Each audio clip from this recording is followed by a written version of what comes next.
रुक जाओ, इसे द्वारका माई ले चलते हैं।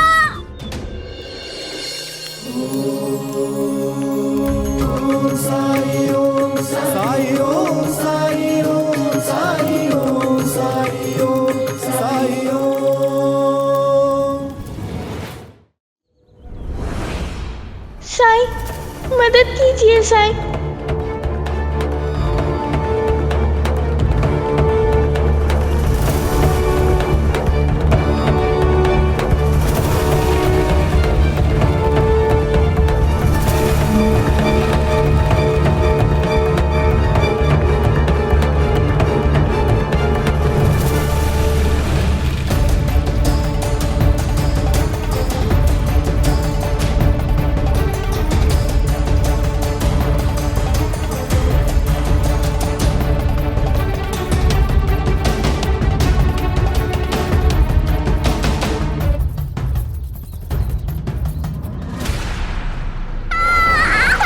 रुक जाओ,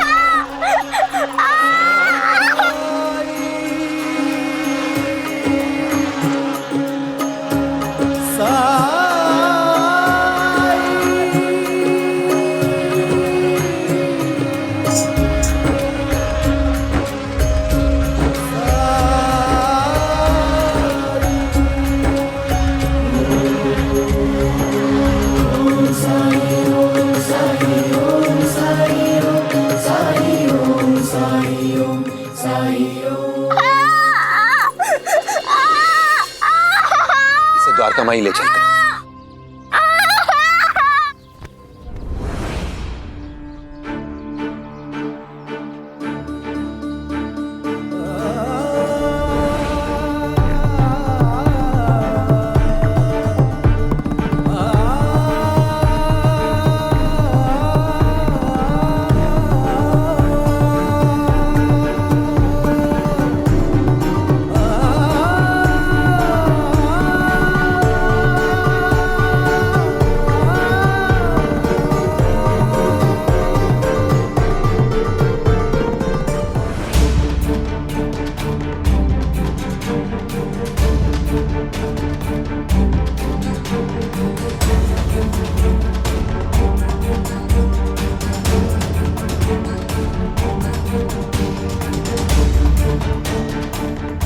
अरे परी के मामा, आप कहाँ जा रहे हैं? साई तो तारा को लेके द्वारका माई गए।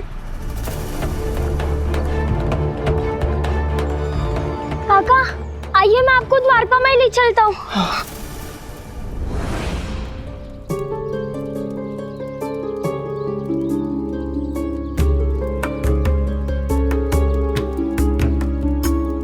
तारा, तारा,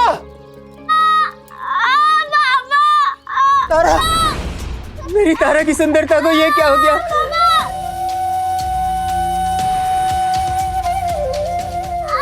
ये दाग हमेशा के लिए तो। पापा मुझे माफ करना, मुझे नहीं पता था अगर मैं बाहर जाऊंगी तो ये सब होगा। इसे यहाँ क्यों लाए? इसे वैद्य के पास ले चलो ना। विश्वासराव जी, इन सब के लिए अभी समय नहीं है। सिर्फ साई है जो इसकी मदद कर सकते हैं। भरोसा रखिए। साई, कोई जरूरत नहीं, मैं खुद ले जाऊंगा। रुको,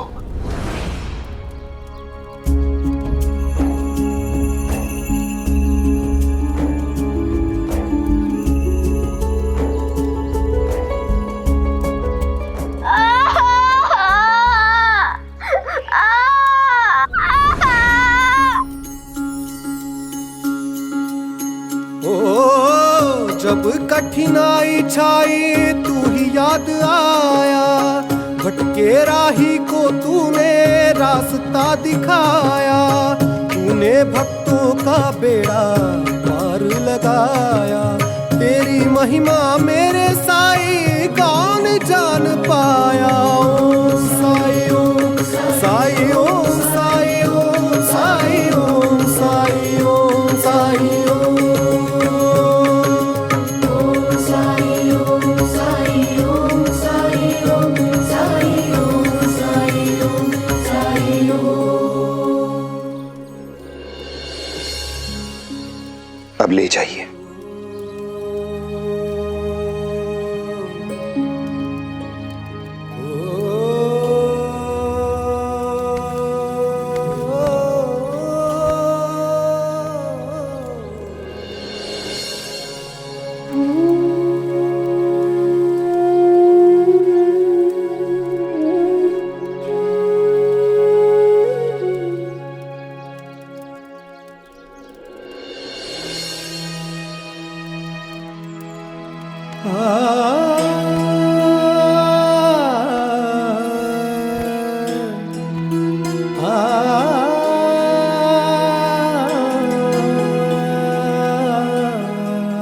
तारा ठीक तो हो जाएगी ना? श्रद्धा, सबूरी। इसके दाग तो नहीं रहेंगे ना? मैंने कहा ना, श्रद्धा, सबूरी।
डर कम हुआ क्या? क्या हुआ? तो इतना डर क्यों रही है? आप गुस्सा नहीं करेंगे ना कि मैं बाहर गई? मेरे लिए इस समय सबसे ज्यादा जरूरी बात यह है कि तुझे कुछ नहीं हुआ। कुछ नहीं होने दिया तुझे साई ने। बचा लिया साई ने।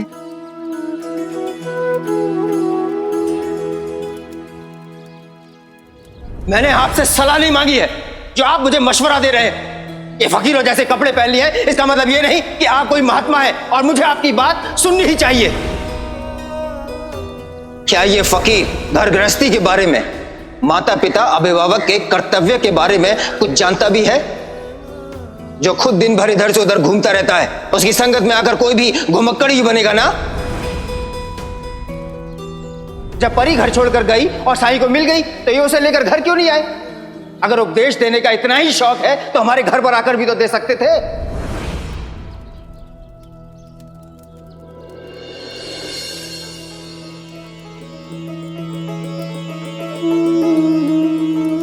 आप हमेशा हमारी मदद करते रहे और मैं आपके साथ इतनी बदतमीजी से।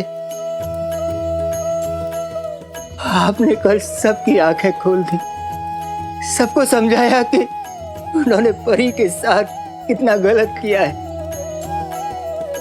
फिर भी मैं समझ नहीं पाया साईं, लोगों के मन में आपके लिए इतनी श्रद्धा क्यों है। अगर आज आप नहीं होते तो पता नहीं मेरी बच्ची का क्या होता।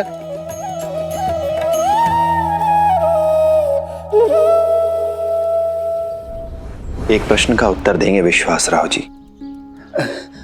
हाँ साईं, बोलिए। 4 बच्चे खेलने जाते हैं। खेलते समय धोखे से मधुमक्खी का छत्ता टूट जाता है और उनमें से 3 बच्चे सुरक्षित निकल जाते हैं, बच के भाग जाते हैं वहां से। पर एक बच्ची, सिर्फ एक बच्ची वहीं खड़ी रहती है, भाग नहीं पाती है और मधुमक्खियां उसे डंक मारती हैं। क्या वजह हो सकती है इसके पीछे? पता नहीं साईं। ऐसा इसलिए हुआ क्योंकि बाकी 3 बच्चों में खुद को बचाने की समझ थी, और इसके पीछे कारण यह है कि वो शुरुआत से ही बाहर खेलने जाते रहे हैं। चोट खा खा कर उन्होंने संभलना सीखा है, गिर गिर कर उन्होंने चलना सीखा है, रो रो कर हंसना जानते हैं वो। जब वो बाहर गए हैं कुछ सीख कर ही लौटे हैं, कुछ नया अनुभव लेकर लौटे हैं। वो जानते हैं कि खतरा क्या होता है। वो जानते हैं कि अगर खतरे से बचना है तो खतरे से लड़ना होगा, और अगर लड़ नहीं सकते तो भागना जरूरी है। खतरे को पहचानना, उससे लड़ने की बात तो छोड़िए, तारा तो भागना भी नहीं जानती।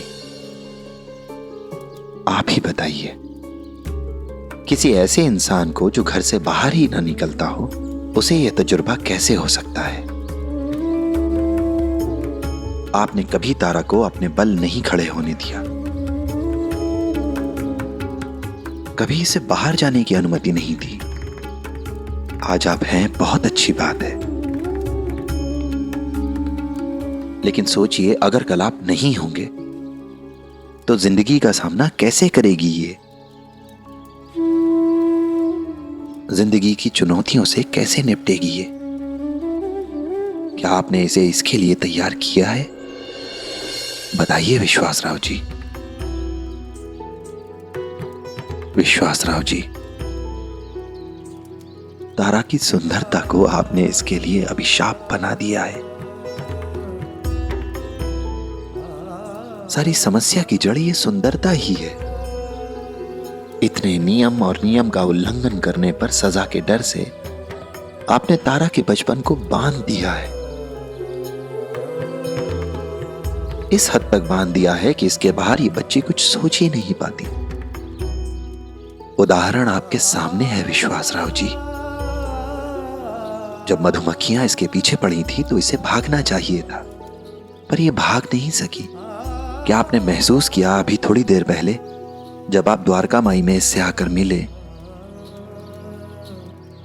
तो अपना सारा दर्द भूलकर यह आपसे माफी मांगने लग गई? इस तरह का डर पैदा किया है आपने इसके मन में। तारा इतनी शारीरिक पीड़ा सहने के लिए केवल इसलिए तैयार थी कि इसे आपके गुस्से का, आपके क्रोध का सामना ना करना पड़े। एक बार अपने दिल से पूछिए, क्या बच्चों में इतना डर सही है? बताइए। जवाब मिल गया है साईं, और इस जवाब के कटघरे में मैं सिर्फ अपने आप को दोषी पाता हूं।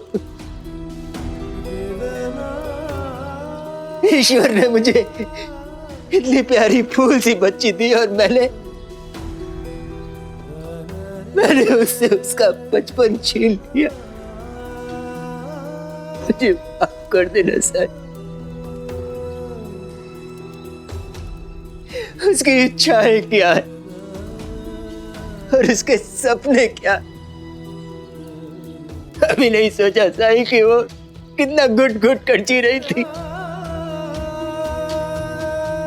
जिस संबंध में प्यार होना चाहिए था,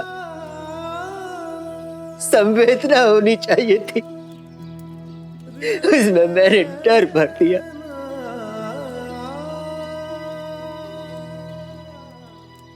डर भर दिया सर। तारा, अगर मैं तुम्हें शारीरिक सुंदरता या बाहर खेलने की आजादी, इन दो में से किसी एक को चुनने के लिए कहूं तो क्या चुनोगी तुम?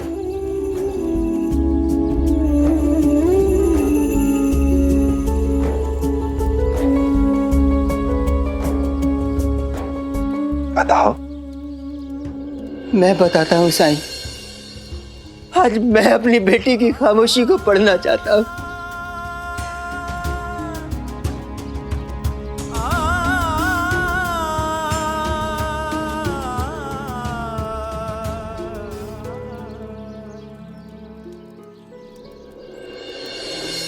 ये खेलना चाहती है, मैंने इसे कभी दोस्त नहीं बनाने दिए, ये अपने दोस्त बनाना चाहती है। ये धूप में खेलना चाहती है, खुली हवा में सांस लेना चाहती है, बारिश में भीगना चाहती है।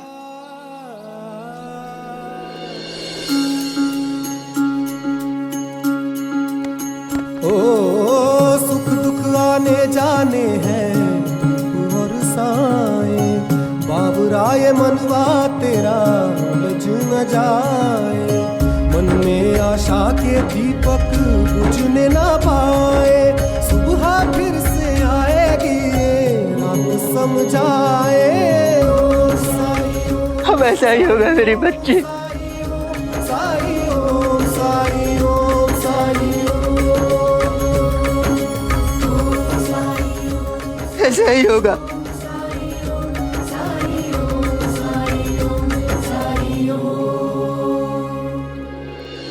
साईं, आपका ये एहसान मैं जिंदगी भर नहीं भूलूंगा। पिता तो मैं सालों पहले बन गया था, लेकिन पिता क्या होता है ये मैंने आज जाना है साईं। विश्वासराव जी, बच्चों के लिए नियम उतने ही होने चाहिए जो उनसे उनकी मासूमियत, उनका बचपन, उनके सपने न छीन ले। अनुशासन वही अच्छा है जो बच्चों को जिम्मेदार बनाए, ना कि उनके मन में डर पैदा करे। मैं इसका ध्यान रखूंगा साईं, और मुझे आशीर्वाद दीजिए कि जो राह आपने दिखाई है उसमें मैं हमेशा चल सकूं। राम जी भला करे।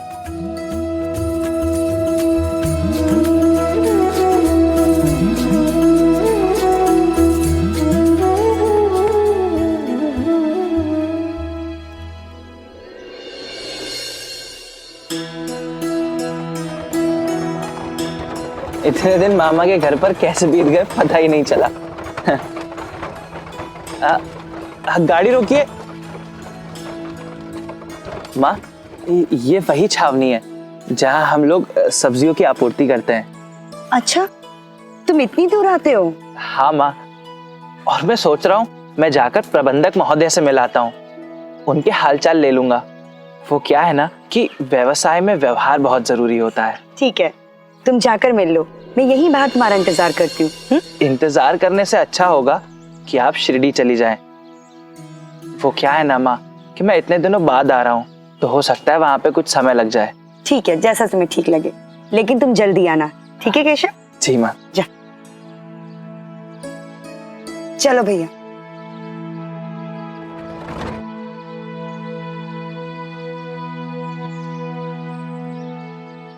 मैं आई कम इन सर? तुम्हारी हिम्मत कैसी हुई आने की? गेट आउट, निकलो यहाँ से, गेट आउट। अच्छे से पहचान लो इसे, ताकि तुम लोगों को मेरी तरह पछताना न पड़े।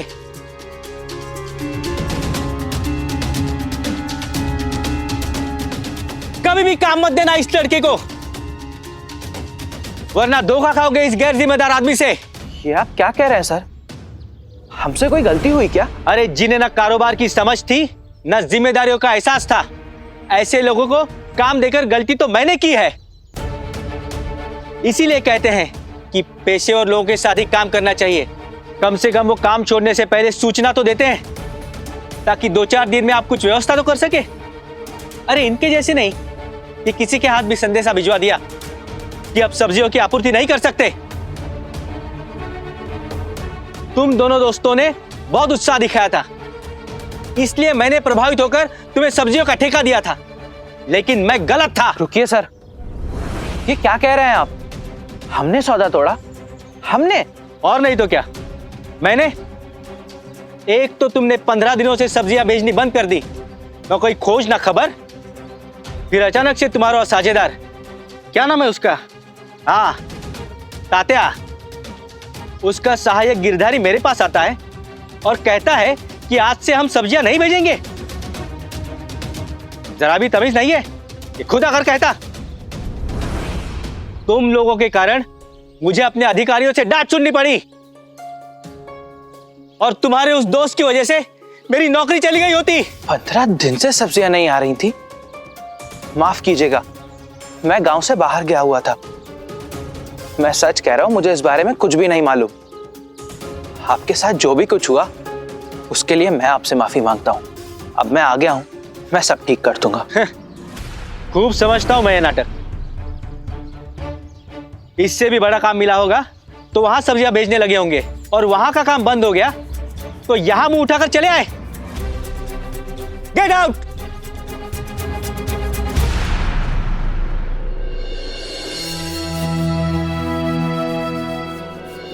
आई इधर नहीं देख रही है। सुरेश बाबू भाग लो।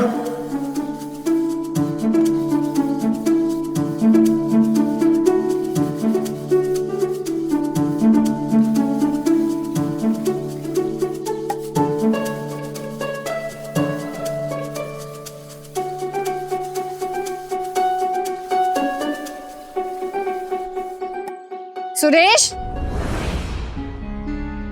मैंने जो काम तुम्हें दिया था उसे पूरा किए बिना घर के बाहर जाने के बारे में सोचना भी मत। आई कितना काम कराती है आप मुझसे। मेरी उम्र के सारे बच्चे वहाँ पे बाहर खेल रहे, और एक मैं हूँ जो हर समय काम करते रहता हूँ। कौन क्या करता है क्या नहीं, मुझे इसकी कोई परवाह नहीं।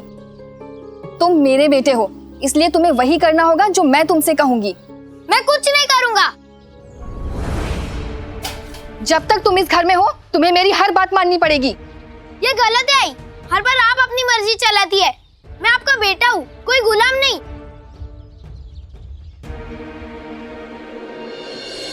गुस्सा करने से कभी किसी का भला नहीं हुआ है।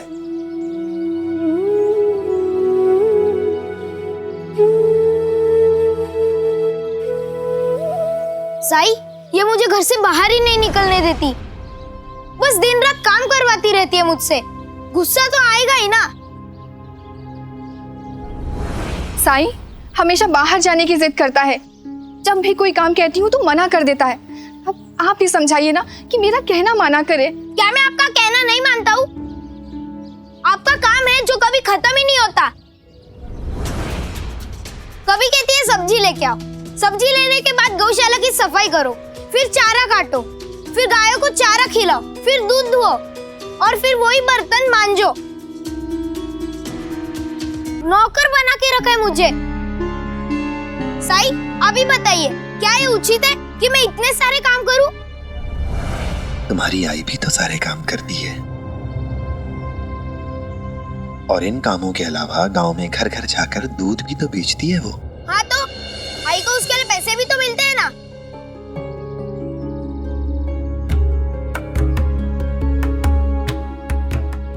ठीक है, मैं भी काम करूंगा, लेकिन मेरी एक शर्त है।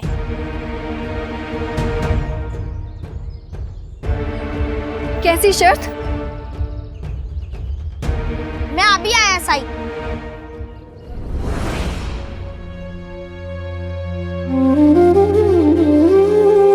साई मैं अपने बेटे को कैसे समझाऊं? सबूरी।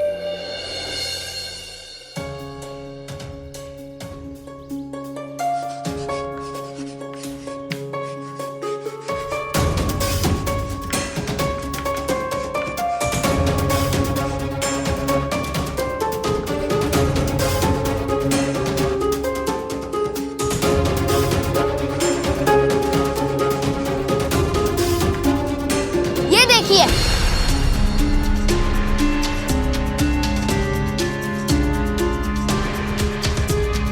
क्या है ये? ये मेरे हर काम का भाव, हर काम का मेहनताना। आपको जो भी कराने करवाइए, लेकिन पैसे देकर। गौशाला की सफाई 10 पैसे, दूध धोना 15 पैसे, सब्जी लाना 10 पैसे, घर की सफाई करना 15 पैसे, कुल मिलाकर 50 पैसे। मतलब आपको सभी कामों के लिए 50 पैसे देने होंगे। पैसे दीजिए तो रुकूंगा काम करने के लिए, वरना मैं चला अपने दोस्तों के साथ खेलने।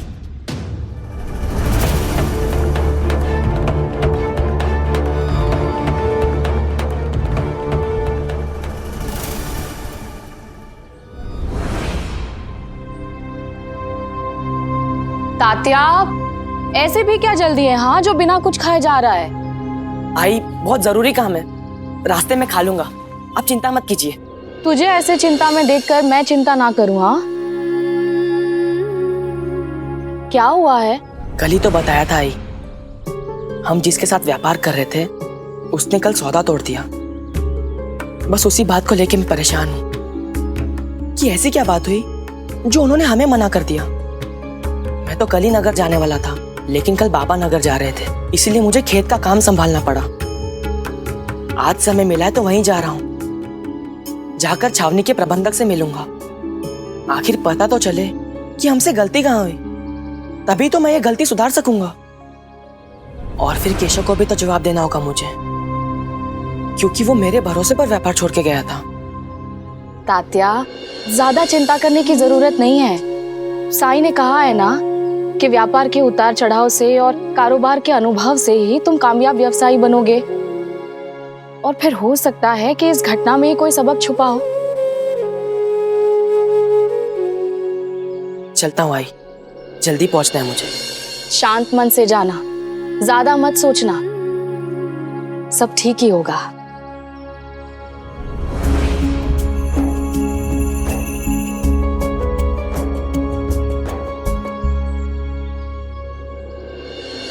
अब इसमें रोने की क्या बात है? मेहनत के पैसे मांग रहा हूँ, मुफ्त के नहीं, है ना साई?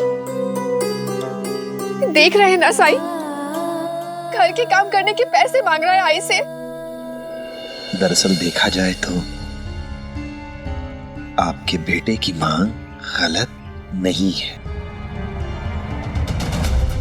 साई, कोई भी मुफ्त में काम क्यों करे, है ना? वैसे आप भी तो मेहनत करती हैं, अपने बेटे के लिए क्या कुछ नहीं करती। हाँ, मेरे विचार से आपको भी अपने हर काम का एक मूल्य निर्धारित करना चाहिए और उसे लिख लेना चाहिए। फिर उतने ही पैसों की मांग आप भी सुरेश से कर सकती हैं, ताकि ये उचित सौदा हो, बराबरी का सौदा लगे। मैं ऐसा नहीं कर सकती साई। सुरेश छोटा है, नादान है, लेकिन मैं नहीं। मैं जो काम अपने बेटे के लिए करती हूँ, उसके लिए पैसे कैसे मांग सकती हूँ? क्यों नहीं मांग सकती आप? देखिए, आपका बेटा कितना व्यवहारिक हो गया है। उसने खुद किए जाने वाले सारे कामों को लिखा है और उनका मूल्य भी निर्धारित कर दिया। आपको भी वैसा ही करना चाहिए। अच्छा, एक बात बताइए, आप गांव में घर घर जाकर दूध बेचती हैं तो उसके पैसे लेती हैं ना? मुफ्त में तो नहीं देती आप। तो यहां भी आपको ऐसा ही करना चाहिए। और फिर एक कहावत भी तो है, अगर घोड़ा घास से यारी करेगा तो खाएगा क्या? सुरेश, जाओ, अपनी मां के हिसाब किताब के लिए भी एक तख्ती ले आओ।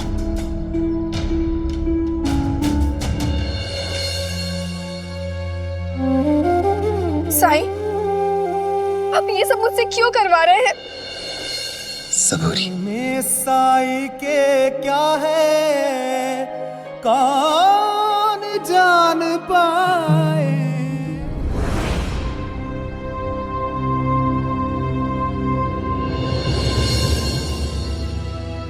आजी, लाइए मुझे दीजिए, मैं पहुंचा देता हूं आपके घर तक। दीजिए।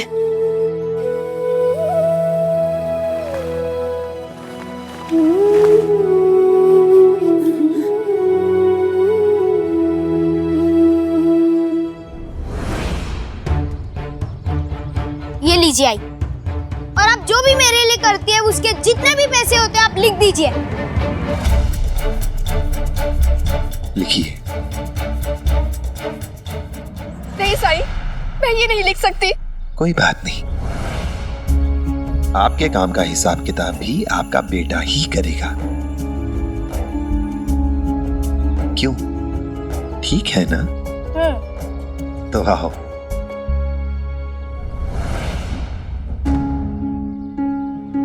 बैठो।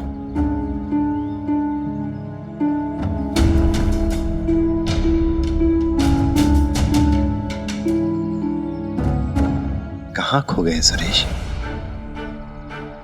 लिखो।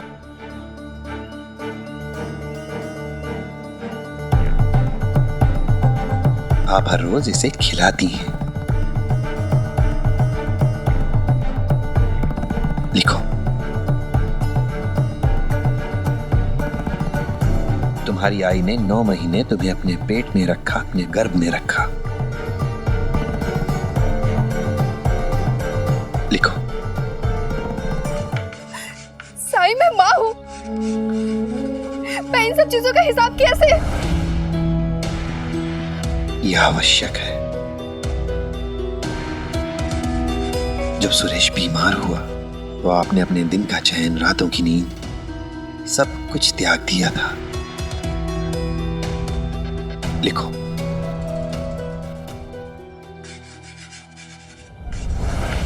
घर की साफ सफाई, देखभाल। लिखो। तुम्हारी मां तुमसे जो बेपनाह प्यार करती है वो भी लिखो।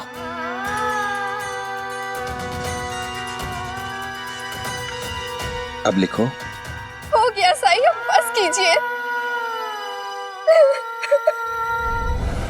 ठीक है, लो।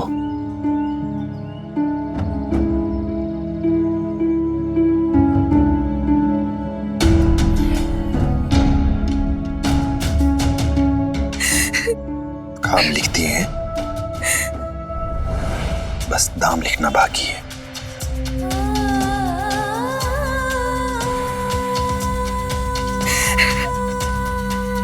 नहीं साई।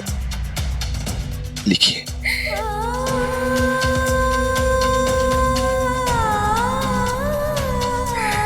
ये लीजिए।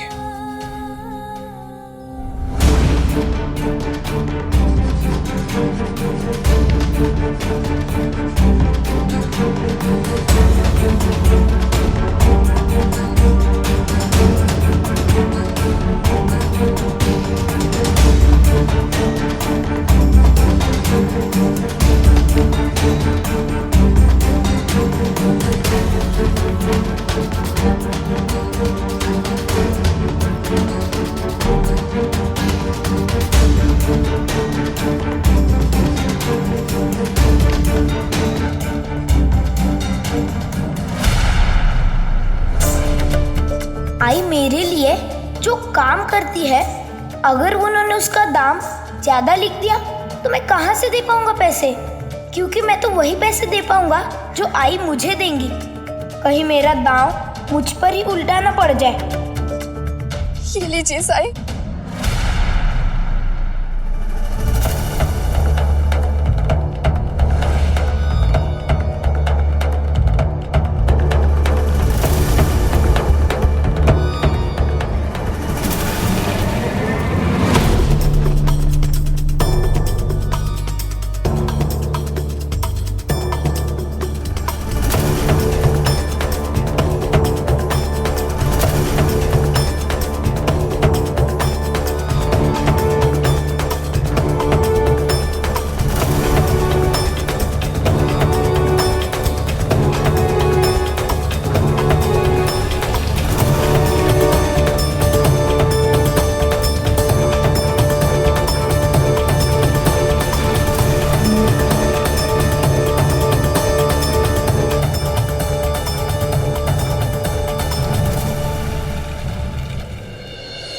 देखा सुरेश,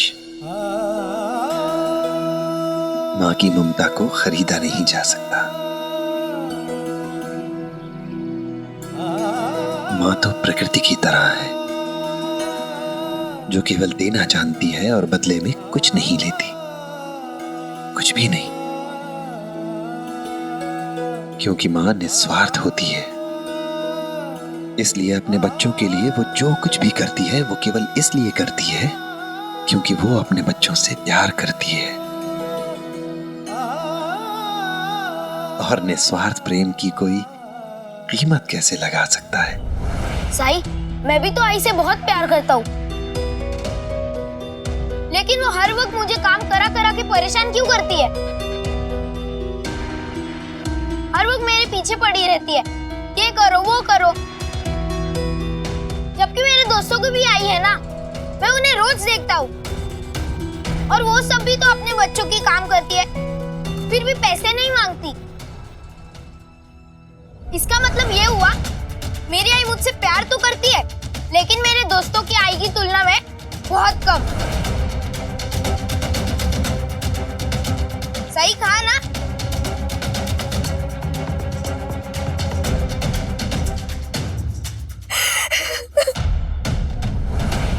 ऐसा इसलिए क्योंकि तुम्हारी आई ने तुम्हारे बाबा के जीवन को बहुत करीब से देखा है, सबक लिया है उससे। तुम्हारे बाबा अपने माता पिता के बहुत प्यारे बेटे थे, घर के लाडले थे। अत्यधिक लाड़ प्यार ने उन्हें लापरवाह बना दिया, या यूं कह सकते हैं कि वो बिगड़ गए। उन्हें ना तो पैसे की चिंता रही, ना ही अपने स्वास्थ्य की। बुरी संगति में आकर उन्हें तरह तरह के व्यसन लग गए और वो तरह तरह की बीमारियों का शिकार हो गए। नशे की लत कुछ ऐसी लगी जिसकी कीमत उन्हें अपनी जान देकर चुकानी पड़ी। तुम्हारे बाबा तो इस संसार से चले गए, पर तुम्हारी आई और तुम्हें यहीं छोड़ गए। तुम्हारी आई ने हर रोज संघर्ष किया, तुम्हें पाल पोस कर बड़ा करने के लिए, घर चलाने के लिए। तुम्हारी आई खुद तो मुश्किलों से जूझती रही, लेकिन तुम्हारी खुशी में कोई कोर कसर नहीं छोड़ी उन्होंने। और इसलिए इनके जीवन का एकमात्र लक्ष्य यही है कि जिस राह पर तुम्हारे बाबा गए हैं उस राह पर तुम न चलो। पति की जैसी दुर्दशा उसके बेटे की ना हो, और इसीलिए ये चाहती हैं कि तुम मेहनती इंसान बनो, अपनी जिम्मेदारियों को समझो, ताकि इस समाज में, इस संसार में सर उठाकर चलने के लायक बन सको तुम। काश ये बात सुरेश समझ पाता साईं, लेकिन ये तो समझता है कि मैं इसकी दुश्मन हूं।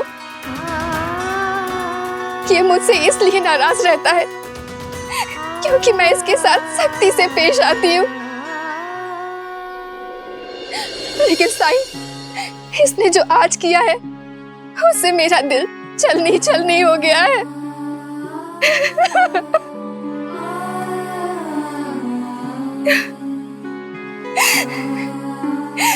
लेकिन ये भले ना समझे, लेकिन सच तो ये है कि मैं इसे बहुत प्यार करती हूँ।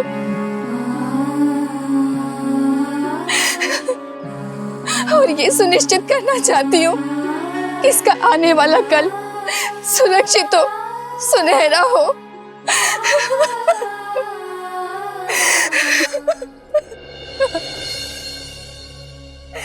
समझे? तुम्हारे इस बर्ताव से तुम्हारी मां को कितनी तकलीफ होती है। तुम्हारी आई सिर्फ तुम्हारे लिए जीवित है। वो जीवित है तुम्हारे भविष्य को सुनहरा बनाने के लिए। और तुम क्या करते हो? रोज नाराज हो जाते हो उससे, गुस्सा होते हो उस पर। तुम्हें शायद अंदाजा भी नहीं है कि तुम्हारे ऐसे करने से तुम्हारी मां को बहुत दुख होता है, बहुत तकलीफ होती है उन्हें, और उन्हें इस हालात से रोज दो चार होना पड़ता है। फिर भी कभी अपने दुख को, अपनी तकलीफ, अपने कष्ट को अपने चेहरे पर जाहिर नहीं होने देती, दुनिया के सामने नहीं आने देती अपनी तकलीफ को, बल्कि इनका संकल्प और दृढ़ हो जाता है।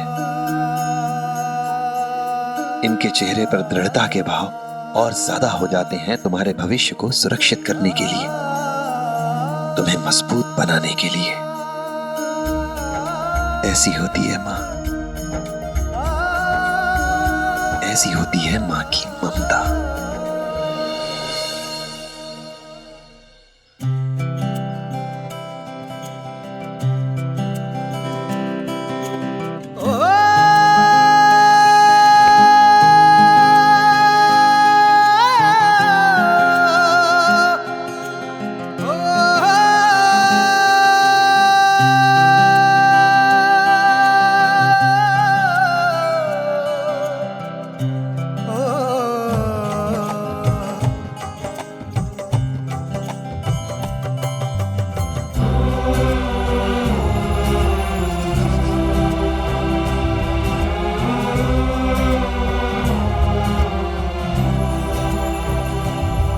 बंदे हैं हम सारे उसके, बंदे हैं हम सारे उसके, सबका मालिक एक। श्रद्धा और सबूरी रख कर काम किए जाने,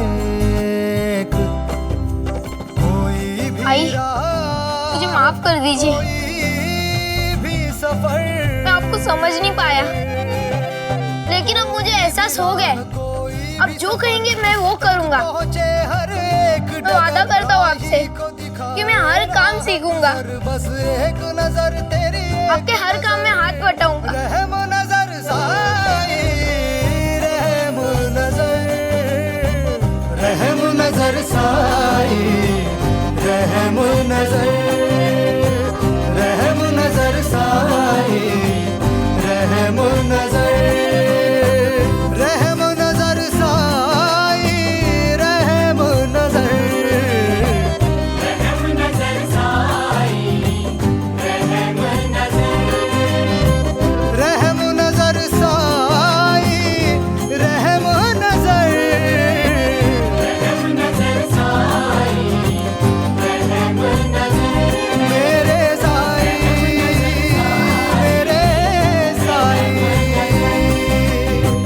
रहम नजर साई, रहम नजर, रहम नजर साई, रहम नजर, मेरे साई,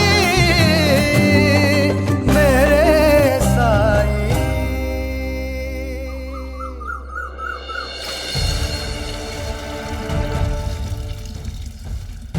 एक तो तुमने 15 दिनों से सब्जियां बेचनी बंद कर दी, फिर अचानक से तुम्हारा साझेदार, उसका सहायक गिरधारी मेरे पास आता है और कहता है कि आज से हम सब्जियां नहीं भेजेंगे।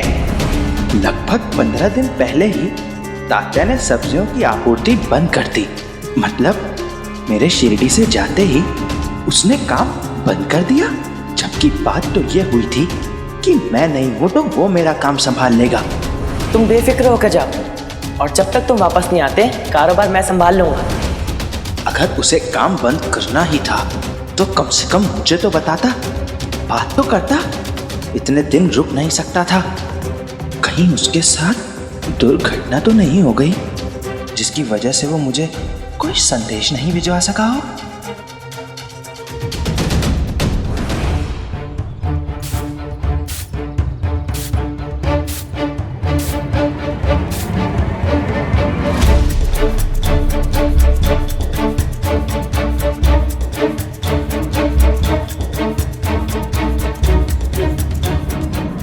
तात्या तो ठीक ही लग रहा है, खुश लग रहा है। मतलब कोई ऐसी बात नहीं हुई जिसकी वजह से उसने ये फैसला लिया हो और मुझे ना बता पाया हो।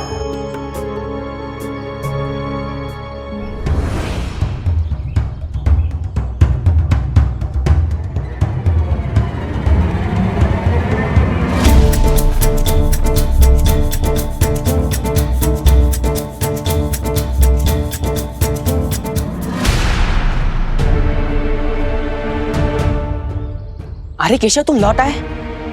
अच्छा हुआ तुम मुझे यहीं मिल गए। मुझे तुमसे जरूरी बात करनी है। बात तो मुझे तुमसे करनी है तात्या। तुमने मेरे साथ जो धोखा किया है। धोखा? ये तुम क्या कह रहे हो केशव? ओ, तो तुम इतने भोले हो कि तुम्हें यही नहीं पता कि मैं क्या कह रहा हूँ। तुम जानते थे ना तात्या, ये कारोबार मेरे लिए कितना महत्वपूर्ण था। मैं अपनी पिताजी की नजरों में अपने आप को कुछ साबित करना चाहता था, और ये सब जानने के बावजूद भी तुमने एक बार के लिए ये नहीं सोचा कि मुझसे पूछना जरूरी होगा। छावनी में सब्जियां नहीं पहुंचाने का फैसला लेने वाले तुम कौन होते हो? मैंने फैसला लिया? तुम्हारा दिमाग तो सही है। पिछले 15 दिन से मैं अकेले व्यापार कर रहा था, और अचानक से कल उस प्रबंधक ने हमारे सौदे को तोड़ दिया। उसने तोड़ दिया? झूठ बोलते हुए शर्म नहीं आती तुम्हें? ये सब तुमने शुरू किया तात्या, और कल नहीं 15 दिन पहले। बस, मैं कुछ कह नहीं रहा हूं, इसका मतलब ये नहीं है जो तुम्हारे मन में आएगा तुम कहते जाओगे। क्यों अच्छा नहीं लग रहा? क्योंकि मुझे तुम्हारी सच्चाई पता चल गई।